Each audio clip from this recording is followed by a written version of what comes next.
Assalamualaikum warahmatullahi wabarakatuh. Adik-adik kami pejuang SBMPTN. Ketemu lagi kita di channel YouTube saya Budiono Yahman. Hari ini kita akan bahas 3 soal kimia UGM. Nah, ini saya ambil dari UGM tahun 2014 ya. Oke, baik. Kita lihat soal yang pertama. Coba. Pada reaksi kondensasi 2 molekul glukosa menjadi disakarida juga dihasilkan produk samping 1 molekul air. Artinya, kalau 2 molekul glukosa bergabung, terbentuk 1 disakarida dan dilepaskan 1 molekul air. Nah, jika sejumlah molekul glukosa bergabung menjadi 1 biopolimer karbohidrat dan diikuti terbentuknya 100 molekul air, maka MR biopolimer karbohidrat yang terbentuk tersebut adalah berapa? Oke, baik. Adik-adik, di sini kita harus paham dulu mekanisme penggabungan glukosa, ya. Jadi, kalau ada 2 molekul glukosa bergabung, nah ini nanti akan membentuk 1 disakarida. Ya, membentuk 1 disakarida ditambah 1 molekul air. Nah, itu diingat. Kalau ada 2 molekul glukosa bergabung, terbentuk disakarida, kemudian ada produk samping 1 molekul air. Nah, kenapa bisa seperti itu? Ini saya sederhanakan begini. Misalnya ada 2 molekul glukosa bergabung. Nah, gugus aldehid yang ada pada glukosa itu akan bersatu. Nah, akan melebur gugus aldehidnya menjadi 1 air. Menjadi 1 air. Kemudian yang bergabung ini, sisanya itu disebut namanya disakarida. Sekarang kalau saya misalkan ada 3 molekul glukosa bergabung. Nah, ini ada 3 molekul glukosa yang bergabung. Coba, berapa kira-kira airnya? Di sini ketemu 2 gugus. 1, 2. Nah, maka akan terbentuklah, kita sebut namanya biopolimer tadi, ditambah berarti 2 airnya. 2 airnya ini. Jadi kesimpulannya, kalau 3 molekul glukosa bergabung, maka terbentuklah biopolimer ditambah 2 air. Nah, sekarang kalau saya misalkan sebanyak N molekul glukosa yang bergabung, maka terbentuklah biopolimer ditambah tentunya N kurang 1 air. Nah, kalau dia 4, ini 3. Kalau ini N, maka ini N kurang 1. Nah, tapi di soal yang diketahui molekul air yang terbentuk ada 100. Berapakah MR biopolimernya? Kalau air yang terbentuk 100, berarti glukosa yang bergabung itu sebanyak 101. Nah, berarti glukosanya sebanyak 101. Maka ini akan membentuk biopolimer ditambah 100 air. Yang jadi pertanyaan adalah berapakah MR ini? Nah, maka gampang. Ini kita ganti sama MR. Ini kita ganti dengan MR masing-masing. Berarti 101 dikali MR glukosa. Berapa MR glukosa? 180. Sama dengan MR biopolimer. Ini yang kita mau cari. Ditambah 100 kali MR air. Air MR-nya adalah 18. Kita udah tahu ya, MR air itu adalah 18. Nah, oke. Dari sini kita bisa dapat, berarti MR biopolimer adalah 101 dikali 180. 101 dikali 180 itu adalah 181. 18.180. Nah, ya, jadi ini adalah ini dikurang ini. Nah, dikurang 100 kali 18, 1.800. Nah, dari sini kita akan bisa dapat hasilnya 16.380. Nah, maka jawabannya adalah bola. Ini soal yang pertama. Nah, sebelum kita lanjut ke soal yang kedua dan ketiga, adik-adik jangan lupa klik tombol like, kemudian subscribe, share, serta tulis komentar adik-adik tentang video yang saya bagikan ini, ya. Nah, kalau kalian subscribe, maka kalian nanti akan mendapatkan terus video-video terbaru dari saya. Dan aktifkan juga notasi lonceng, ya. Oke, baik. Sekarang aktifkan notifikasi loncengnya ya, supaya dapat video terbaru dari saya ya. Baik, kita lanjut soal yang kedua. Soal kedua, gas nitrogen di udara, gas nitrogen yang ada di udara itu adalah bahan dasar untuk membuat pupuk urea. Nah, kalau pabrik pupuk urea dapat memproduksi 12 juta ton urea dalam 1 tahun, maka pertanyaannya berapa juta gas nitrogen dari udara yang digunakan? Oke, baik.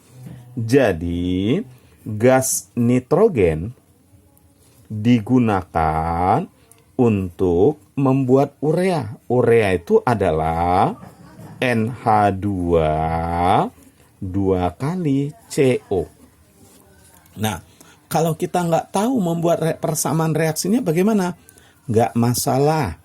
Karena yang penting adik-adik bisa melihat N di sini dengan ini udah sama. Nah, dia udah setara gitu aja langsung. Karena ini N-nya di sini ada 2, N di sini juga ada 2. Berarti dia sudah setara. Nah, pertanyaannya, untuk mendapatkan 12 juta ton.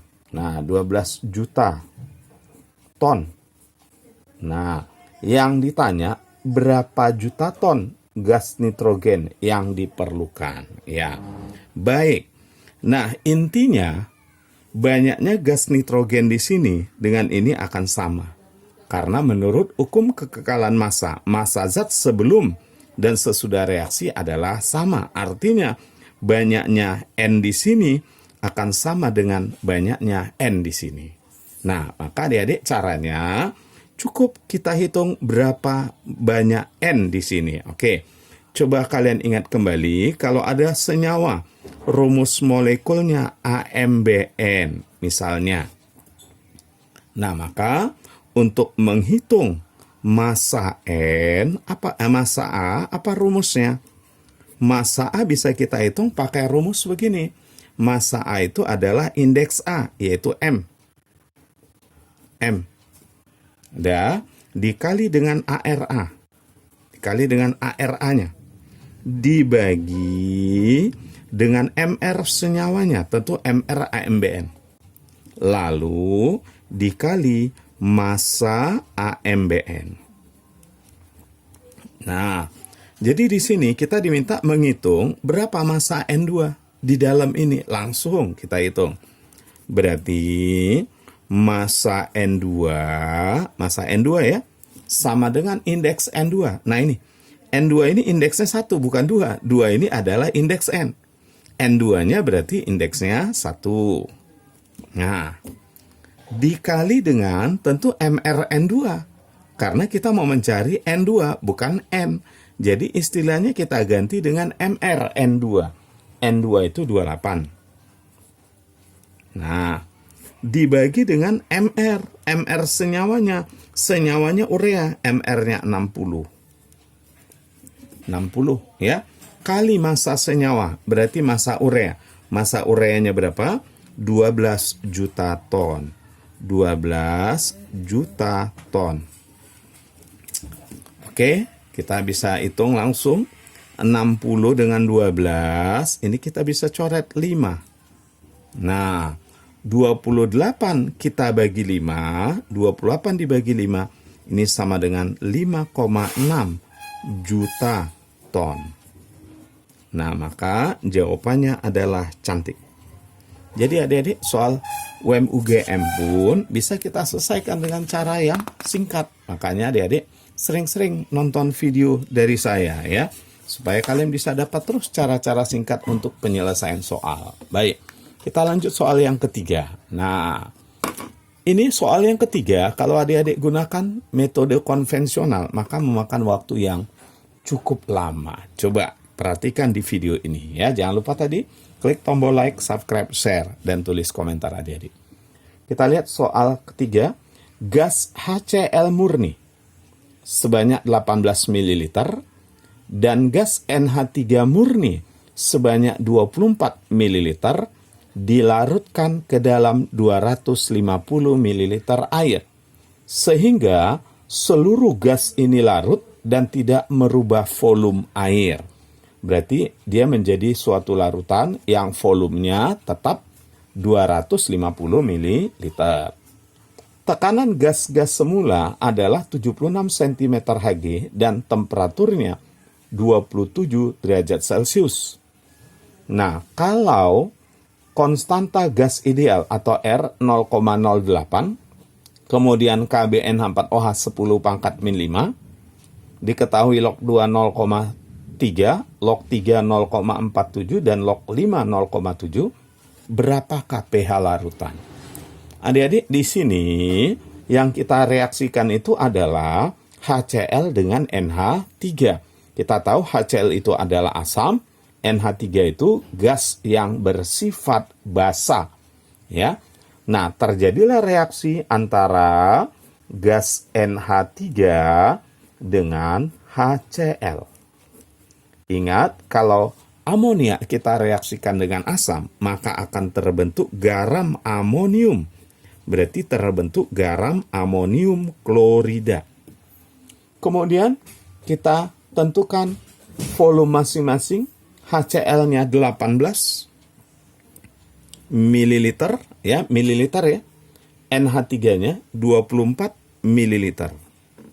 Adik-adik perhatikan perbandingan koefisien 1:1, tapi perbandingan molnya tidak sama, tidak 1:1. Artinya di sini nanti akan ada zat yang bersisa. Maka kita tulis mula-mula bereaksi sisa. Nah, coba kita tentukan mana yang habis. Ya, yang habis adalah reaksi pembatas bagi mol dengan koefisien. Bagi mol dengan koefisien, yang kecil hasil baginya itu yang habis. Nah, ini 18 habis. Maka bereaksi di sini sebanyak 18, bersisa 6, terbentuk ini sebanyak 18. Lah, kenapa nggak dijadikan ke mol dulu pakai PVNRT? Nggak perlu, karena di sini bersisa basa lemah. Berarti terbentuk nanti buffer. Kalau buffer, di rumusnya yang penting ada perbandingan. Nah, perbandingan itu jadi nggak perlu kita harus cari mol masing-masing. Ya, yang penting perbandingan molnya. Perbandingan mol itu kan sebanding dengan perbandingan volumenya.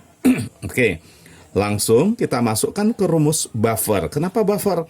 Karena bersisa basa lemah. Ya, jadi rumusnya karena buffernya buffer basa, maka rumusnya konsentrasi OH- sama dengan Kb dikali mol basa lemah yang sisa, yaitu NH3, dibagi dengan mol asam konjugasinya, yaitu NH4+. Ingat, perbandingan mol dengan perbandingan volume sama, jadi nggak usah kita jadikan ke mol. Langsung ya, Kb-nya 10⁻⁵. Perbandingan mol NH3 dengan NH4+ adalah 6:18. 6:18. Ini 6, ini 18. Langsung saya tulis 1:3. Jadi di buffer ini yang perlu kita tahu adalah perbandingan molnya.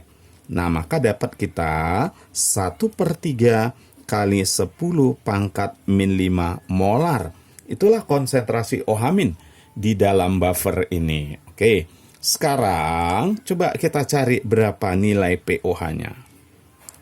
Coba, kalau konsentrasi OH-nya 1/3 kali 10⁻⁵, maka pOH-nya tentu 5 dikurang log 1/3. 5 kurang log 1/3. Itu pOH-nya.